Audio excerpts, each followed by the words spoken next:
Right, changing your alternator on a 2014 Jeep Latitude, you need to take off the top cover, which is this one here. This got a lot of 10mm bolts on it and a few clips on it. Just take this off. It'll give you access to this and here. Take off all the bolts on it, and on the right side take off all the bolts. You have 3 bolts, about 1, 2, 3, 4. Yeah, you have 4 bolts on this piece here. This here secures your radiator on both ends, okay? This here is accessed from the front of the radiator, okay? I'm talking with my hands again. So now like I said, you're gonna have it looking like that, okay? The bottom one there, just use an extension to get to the bottom one, and the top one is easy access, and you also have that one there. So 1, 2, 3, 4, mounting this to the frame and onto the body, okay? You need to take this one off. Take that off, and the one on the left side too, remove it. That way it's going to give you room to move your radiator forward. When you move your radiator and condenser assembly forward, you have room to pull out your condenser, your cooling fan.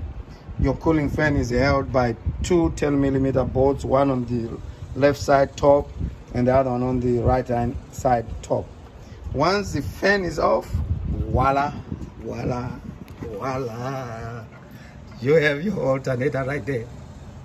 3 bolts that secures the alternator, 2 that are going to be on the top, and 1 that will be at the bottom front of the alternator. Pull that bolt out. Once that bolt is off, before you completely take off your bolts, you want to remove that there, the signal wire, and you pull out the 12-volt cable that brings power and takes power to the battery. Disconnect your battery. Obviously you need to disconnect your battery. Once that is done, you can now pull out the alternator. Access to the drive belt is going to be from the front of the engine. In other words, you can either pick up your vehicle and pull out the belt. Take pictures of the belt route before you pull out the belt, or you can always Google for a diagram, but I don't think it's necessary to do that. Just take pictures, it's faster. Take pictures of how the belt is routed on to your pulleys, okay?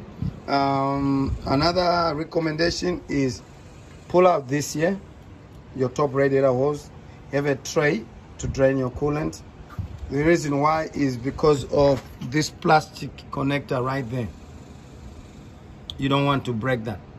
So if you can just pull out the top radiator hose, you have enough room to move your radiator and to pull out your cooling fan. Another thing is when you're pulling out your cooling fan, this here, just make sure that you raise it up like that so that your cooling fan can clear. Don't ever force yourself to pull out anything and stretch the electric wires, because you can always break a wire inside. So just clear everything out of the way. If you need to tie these back, tie them back, and you're gonna work like a pro. All right, and not too much work, but a lot of removing. Don't forget, when you are putting these, they need to be put back. Put them back, because they help a lot on the cooling of your Jeep. So put back these covers. They are all marked right end. You can see that it's marked right end, okay, on the covers. And even these here, they are marked. Don't worry about which one goes where. They are marked right, okay? What else? And be patient. Have patience.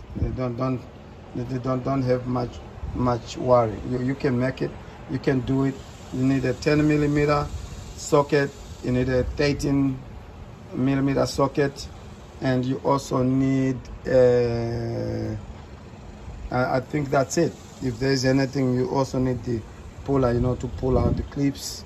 That front bolt that for the you know, recessed alternator, I found it hard to have that front bolt in first.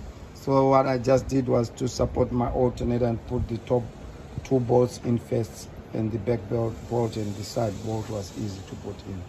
All right, this is your brother Josh, and the reason why the other thing I want to express to you too is, if your vehicle takes the Freon 1, 2, 3, do not discharge it.